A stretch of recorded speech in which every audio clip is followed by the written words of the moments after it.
नमस्कार दोस्तों, स्वागत है आप सभी का आपके अपने चैनल और स्टडी पर।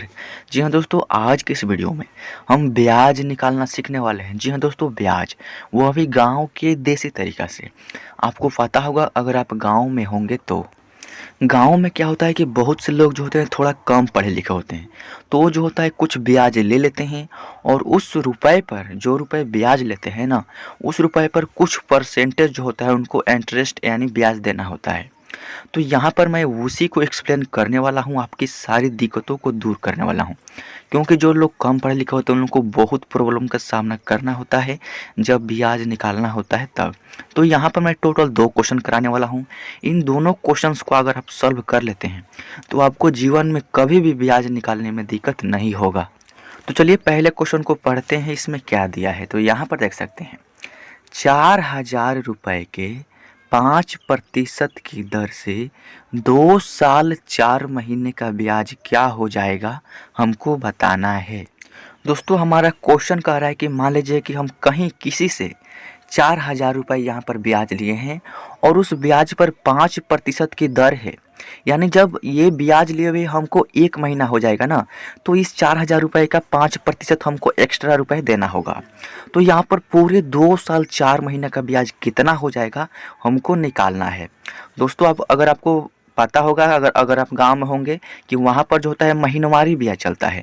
यानी 4,000 रुपये लिए अगर आपको 1 महीना हो गया ना, तो इस 4,000 रुपये का 5% यानी जितना प्रतिशत आप दर से ब्याज लेंगे उतना प्रतिशत आपको देना होगा।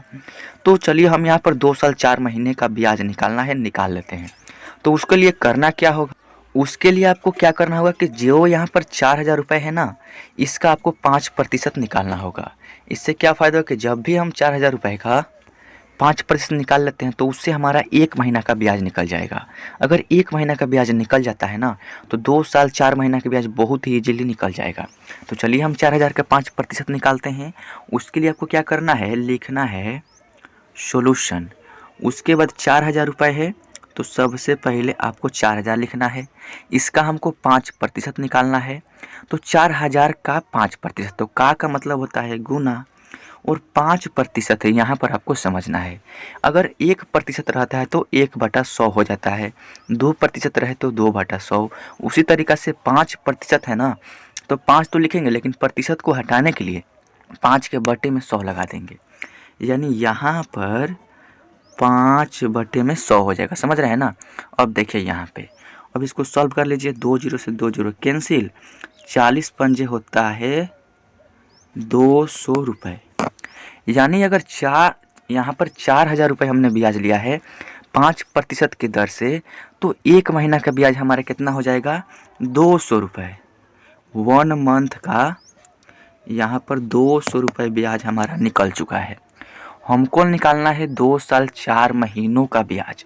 तो दोस्तों आपको पता होगा कि 1 साल में जो होता है ना, पूरे 12 महीना होता है। यदि 1 साल में 12 महीना, तो 2 साल में कितना महीना हो जाएगा, तो 12 दूनी के 24 महीना। और यहाँ पर और 4 महीना है, तो 24 महीना में 4 महीना जोड़ेंगे तो आपका 28 महीना हो जाएगा। यानी टोटल आपको 28 महीने का ब्याज निकालना है। तो यहाँ पर हमने 1 महीने का निकाल लिया है। अब आपको इसी तरीक़े से 1 महीने का निकाल लेना है। अब 28 महीने का निकालना है तो करना क्या है, दोनों तरफ 28 से गुना कर देना है। यानी 1 महीना है ना, 1 मंथ, इसमें भी 28 से गुना करेंगे। यानी 28 गुने 1 मंथ, और यहाँ पे 200 रुपये है ना, तो इसमें भी हम 28 से गुना कर देंगे। समझ रहे हैं ना, इसी तरीक़ा से। अब 28 का गुना 1 में करेंगे तो ये हो जाएगा 28 मंथ, यानी हिंदी में बोले तो 28 महीनों। और यहाँ पर 2000 का गुना करेंगे 28 में, तो 28 दूनी के होता है 56, और ये 2 जीरो यहाँ पर उतर जाएगा। यानी इतना रुपये 28 महीनों का ब्याज हो जाएगा, ब्याज।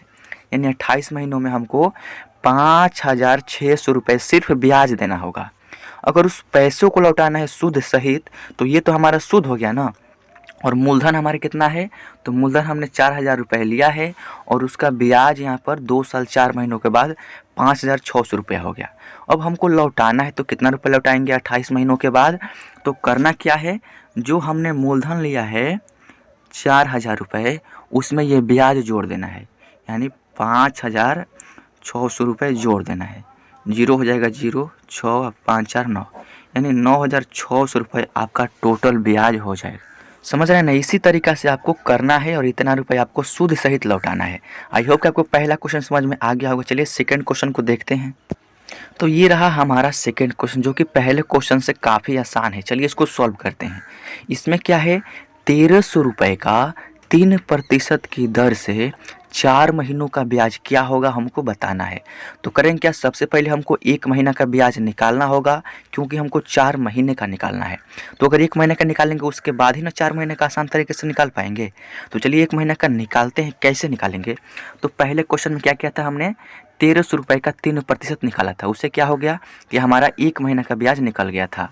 तो इसमें भी 1300 रुपये है, तो लिखेंगे यहाँ पे 1300 गुने 3/100, यानी 1300 का 3%। तो यहाँ पे 2 जीरो से 2 जीरो कैंसिल, 13 हो जाएगा 39 रुपये। यह क्या हो गया, हमारा 1 महीने का ब्याज हो गया। हमको 4 महीने का ब्याज निकालना है, तो 1 महीने का 39 रुपये, तो 4 महीने का कितना हो जाएगा, तो 4 गुने 39 कर देंगे। अब देखिए 9 चौका 36 के 6 हारसीन 3, यहाँ पे 9 चौका 36 के 6 हो गया हारसीन 3, और फिर 3 चौके 12 और हारसीन 3 है, तो 12 3 कितना हो जाएगा, 15, यानी 156 रुपये सिर्फ उसका ब्याज हो गया। अब उसको लौटाना हो सूद सहित, तो कितना लौटाएगा, तो 1300 रुपये मूलधन और 156 रुपये ब्याज। तो यहाँ पे 1300 में 156 को जोड़ देंगे और जितना होगा लौटा देंगे। तो ये हो जाएगा 6 5 3 1 4 1, यानी 1456 रुपये उसको लौटाना होगा 4 महीने बाद। यदि 1300 रुपये यहाँ पर ब्याज लेता है 3% की दर से 4 महीनों में लौटा रहा है, तो उसको कितना लौटाना पड़ेगा, 1456, और उसका ब्याज एक्स्ट्रा में कितना बढ़ रहा है, तो 156 रुपये उसका सिर्फ ब्याज हो रहा है। आई होप कि इसी तरीक़ा से आप ब्याज के कोई भी क्वेश्चन सॉल्व कर लेंगे। अगर वीडियो अच्छा लगा तो लाइक कर दीजिएगा, चैनल पर नए तो सब्सक्राइब करने के साथ साथ बेल आइकन प्रेस करके ऑल सेलेक्ट भी कर लीजिएगा। उससे क्या फ़ायदा होगा, जब भी मैं इस तरह का न्यू वीडियो अपलोड करूँगा उस वीडियो का नोटिफिकेशन आपको मिलता रहेगा और आपकी तैयारी चलती रहेगी। तो चलिए मिलते हैं आपसे अगले वीडियो में, तब तक के लिए टेक केयर, बाय बाय, धन्यवाद।